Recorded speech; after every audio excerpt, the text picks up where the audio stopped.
Good morning बच्चों। आज हम 10वीं के हिंदी में देखेंगे छत्तीसगढ़ की लोक कलाएं। इसके लेखक हैं दानेश्वर शर्मा। पिछले कक्षा में हमने और पढ़े हैं कि लोक कलाएं होता क्या है। लोग जहाँ पर लोग रहते हैं, जीवन जीते हैं, एक समाज बनता है, समाज में सामाजिक रीति रिवाज होती है, लोक कलाएं होती है। क्योंकि मनुष्य जहाँ रहना चालू करते हैं तो वहाँ अनेक प्रकार की बोली भाषा का प्रयोग करना ही पड़ता है, क्योंकि एक दूसरे से अपने भावनाओं को व्यक्त करने के लिए हमें बोली की आवश्यकता हुई। बोलना, फिर उसके साथ ही साथ हमको समाज में रहते हुए उनमें कलाएं। तो एक इंसान काम करते करते थक जाते हैं तो उसको अपने मनोरंजन के लिए कुछ गाना बजाना शुरू किया। तो ऐसे धीरे धीरे धीरे धीरे उनकी लोक कलाएं, लोक कृतियां बढ़ते गई। इंसान में, प्रत्येक इंसान में अलग अलग हुनर होती है। तो कोई गाने में प्रवीण, तो कोई लिखने में, तो कोई कुछ बनाने में, तो अलग अलग सबकी उसमें कलाएं होती है, उसको दिखाते हैं। तो मनुष्य एक सामाजिक प्राणी है, समाज में ही रहना उसको अच्छा लगता है और साथ में रहते रहते अनेक प्रकार के अपने भावनाओं को एक दूसरे के साथ बांटने में, वस्तुओं को बांटने में, आदान प्रदान करने में, जो संस्कृति, जो हमारे आचार विचार, जो बोली भाषा का प्रयोग करना है वो करते हैं। तो उसी का हम आगे देखते हैं। पहले पढ़े हैं देवार जाति के समुदाय के लोग कैसे नृत्य करते हैं और वो नृत्य में इतने प्रवीण होते हैं। देवरनी नाच कहा जाता है, वो एक फेमस हो गया था। उस समय गांव में जाते थे देवार जाति के लोग। घुमंतु होते हैं, एक जगह स्थायी नहीं रहते हैं। वो घूम घूम के अपना नृत्य करते थे। कहीं कहीं गांव में अपना डेरा डाल के रखे रहते थे और वहां कहीं गांव में अगर बुलावा आता था तो इसी दिवाली के सीजन में ही जो है उन लोग गांव में रात को नृत्य करते थे। तो गांव में सब इकट्ठा होकर उस नृत्य को देखते थे। देवरनी नाच कहा जाता था। तो इस देवरनी नाच में देवार जाति की महिलाएं प्रायः गाती और नाचती हैं। नाचने की कला में वो इतने प्रवीण होती है कि लोक नृत्य में देवरनी नाच एक विधा हो गई है। देवार जाति के कलाकारों में मनहरन, कौशल, गणेश, बर्तनीन बाई, किस्मत बाई, फिदा बाई, पद्मा आदि प्रमुख है। ये वो नाम है जो नृत्य गान में प्रवीण थी, जिसका नाम अभी तक चल रहा है। अब तो बहुत कम हो गया है इन लोग का नृत्य, जब इतना हमारा जो संचार का साधन फैल गया है, बढ़ गया है, उसके चलते इन लोग का थोड़ा सा कम हो गया है। पहले मनोरंजन का साधन कम हुआ करता था तो इन्हीं का नाच देखा करते थे। अब मनोरंजन का साधन इतना बढ़ गया है कि इन लोग की कला अब कम दिखाई देता है। पंडवानी पांडवों का कथा है। झाड़ूराम देवांगन पंडवानी के शीर्षक कलाकार थे। उन्हें मध्य प्रदेश शासन का शिखर सम्मान प्राप्त था। विदेशों में भी उनके कार्यक्रम हुए हैं। जो पंडवानी है, बता दें कि पंडवानी को मौखिक सीखा जाता है। महाभारत की कथा को मौखिक संगीत के माध्यम से मौखिक उसको कहना, ऐसे पात्रों का अपने अंदर समावेश करना और पात्रों के अनुसार अपने आव भाव से उनके जैसे वो पात्र बोलते थे वैसे बोलकर लोगों को दिखाना, समझाना और मनोरंजन करना उनका मेन कृत्य था। और उसी से अपने आप वो दूसरे को आकर्षित करते थे अपने भावों से। अपने आंख मुंह के जो भाव थे उनको दिखाकर। तो झाड़ूराम देवांगन पंडवानी के सबसे बड़े कलाकार माने जाते थे। उन्हें मध्य प्रदेश शासन का शिखर सम्मान भी प्राप्त हुआ था। विदेश भी गए थे, विदेश कई बार गए। वहां पर भी वहां पंडवानी को अच्छे ध्यान से सुना जाता था, मजा लिया जाता था, क्योंकि ऐसी विधा थी, ऐसे गायन थे जो बैठकर और खड़े होकर दोनों ही प्रकार से गाया जाता है। इनके शिष्यों की बहुत बड़ी संख्या है, जिसमें से पुनाराम निषाद को संगीत अकादमी का पुरस्कार प्राप्त हुआ है।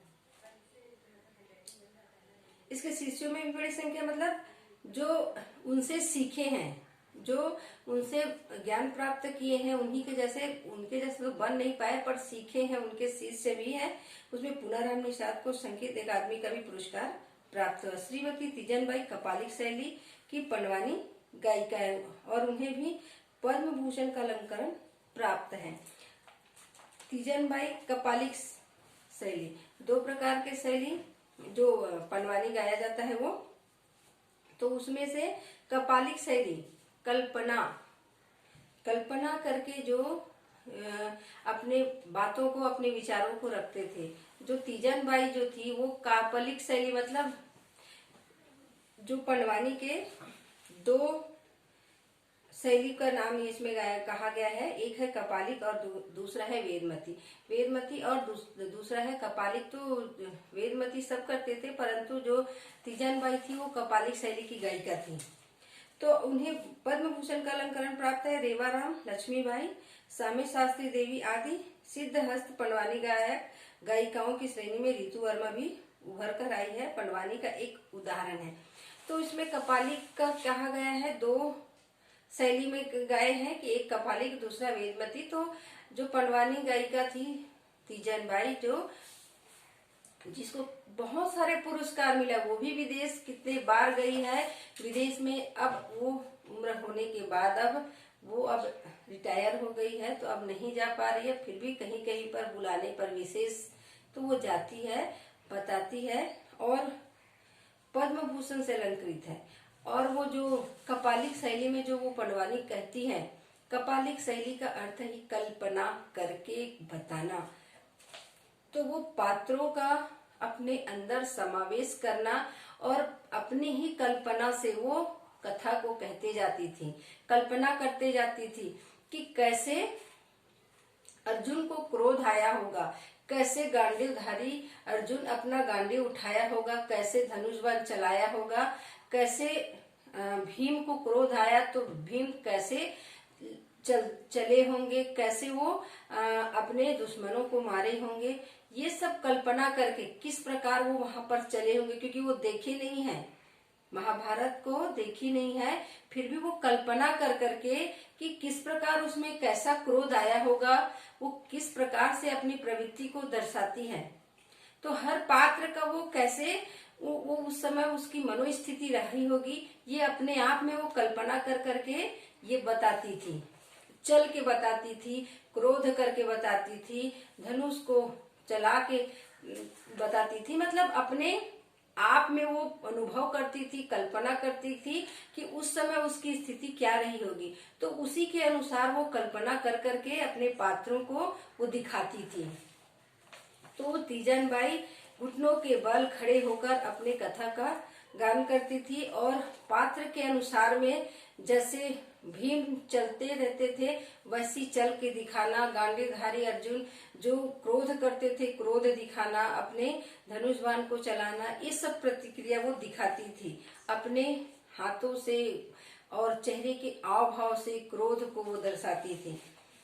तो इसमें कहा गया है, रथला हाकत है भगवान, कुकुर लुंगी सांप सलगनी, हाथी हदबद गधा गदबद, सैना करिस पयान, रथला हाका थे भगवान। बीच बीच में गान भी करते हैं, गाना भी गाते हैं, लय और जो श्रोतागण को थोड़ा सा और मनोरंजन देने के लिए कथा के बीच बीच में गान भी जरूरी है, क्योंकि म्यूजिक गान थोड़ा सा वहां पर और माहौल को अच्छा लय युक्त कर देता है, क्योंकि सुनते सुनते कथा सुनते सुनते जो श्रोतागण है वो बोर मत हो जाए करके बीच बीच में गाना का भी प्रयोग करते हैं, गाना गाते हैं। म्यूजिक वहां पर जो ढोलक मजीरा लेकर बैठे रहते हैं, उकारू देने वाले भी होते हैं, एक जने जो उनके कथा कहने के साथ साथ बीच बीच में हाँ हाँ कहते रहते हैं। तो ये पंडवानी का है जो बहुत चलन में था और बहुत उसको देखने वाले थे। गांव गांव में 3 दिन 4 दिन 5 दिन 8 दिन 10 दिन का ये महाभारत होता था, शाम को शुरू होता था और 10-12 बजे तक वो चलता था। तो गांव में ऐसे बुलाते थे और ये बहुत होता था और विदेशों में भी ये भ्रमण करके आए, विदेशी भी इनका मनोरंजन सुन के अपना लाभ उठाते थे, खुश होते थे। उनको समझ आए या ना आए, परंतु वो बहुत अधिक उत्सुकता से देखते थे, उनके भावों को समझते थे। लोक नाट्य का कलेवर, व्यंग का तेवर। छत्तीसगढ़ के लोक नाट्य में प्रमुख है नाचा, चंदैनी और रहस।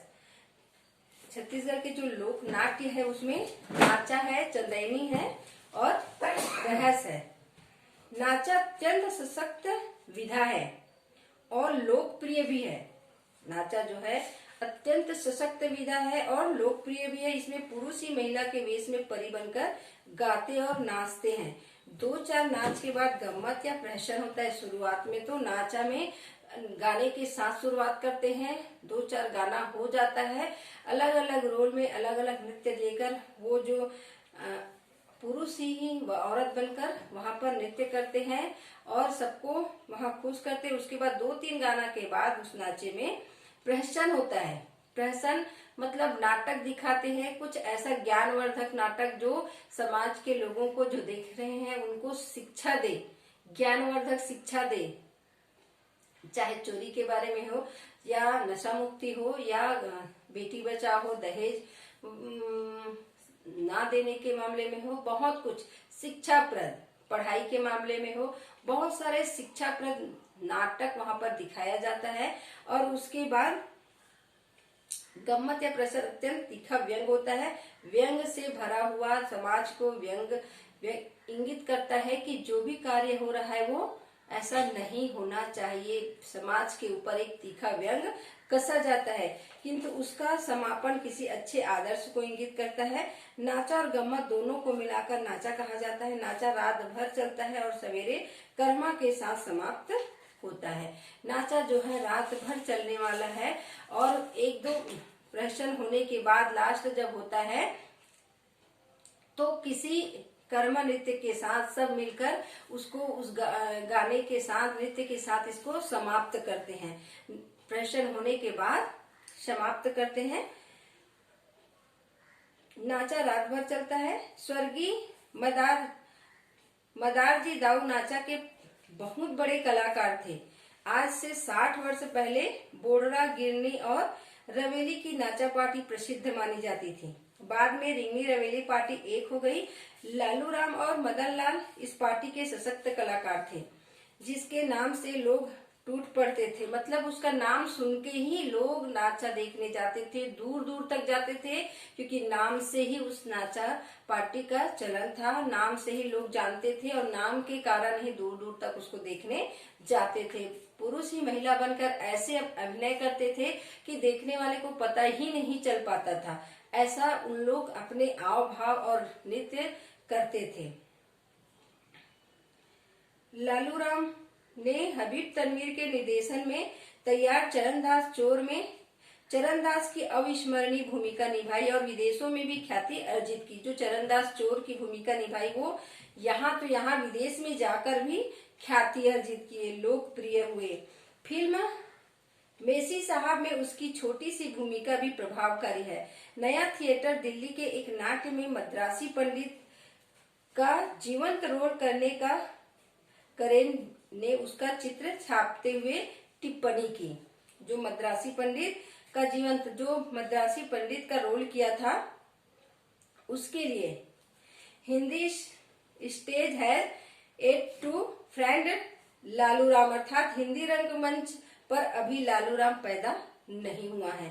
भिलाई इस्पात संयंत्र द्वारा आयोजित भारत प्रसिद्ध छत्तीसगढ़ लोक कला महोत्सव में इस लोक कलाकार का अभिनंदन किया गया। जो हमारे देश में तो इसकी ख्याति है ही, विदेशों में जाकर भी ख्याति प्राप्त की। जो हीरो हीरोइन जो रोल अदा करते हैं वैसे ही नाचा में भी रोल अदा किया जाता है। जो जिस रोल में जाते हैं उस रोल में समा जाते हैं। जैसा उनको रोल मिलता है उसी में समाकर उसी के अनुसार अपने अभिनय करना, जिस किरदार में वो जाते हैं उसी के अनुसार अपने रोल पे करना। मतलब ये है कि जो हीरो हीरोइन वहां पर रोल कर रहे हैं वैसे ही इन लोग का भी रहता है। नृत्य आने के समय नृत्य करना, बोलने के समय बोलना। जो उनको रोल मिल जाए, जो कैरेक्टर मिल जाए उसमें अपने आप को उसमें ऐसे समझाते हैं कि उन्हीं के जैसे। तो प्रत्येक में ये बात नहीं होती कि अपने हुनर के, अपने आव भाव, अपने बोली से उस कैरेक्टर पे जाना, उसको अदा करना। तो नाचा में ऐसे ही दिखाया जाता है। नाटक करते हैं, प्रेजेंट करते हैं, तो कभी कभी ऐसा लगता है कि हंसी में तो हंसी आती है, जब दर्दनाक रुलाने वाली जब वहां पर दिखाया जाता है तो रो फुट फुट कर रोने भी लगते। इतनी सच्चाई, सशक्त और दिल से किया हुआ ये अभिनय रहता है। तो नाचा को छत्तीसगढ़ में सबसे पहला स्थान दिया गया है। बहुत लोग देखते थे और इसकी प्रशंसा करते थे। और अब धीरे धीरे इस चलन थोड़ा सा कम हो गया है, परंतु पहले ये बहुत सशक्त विधा थी।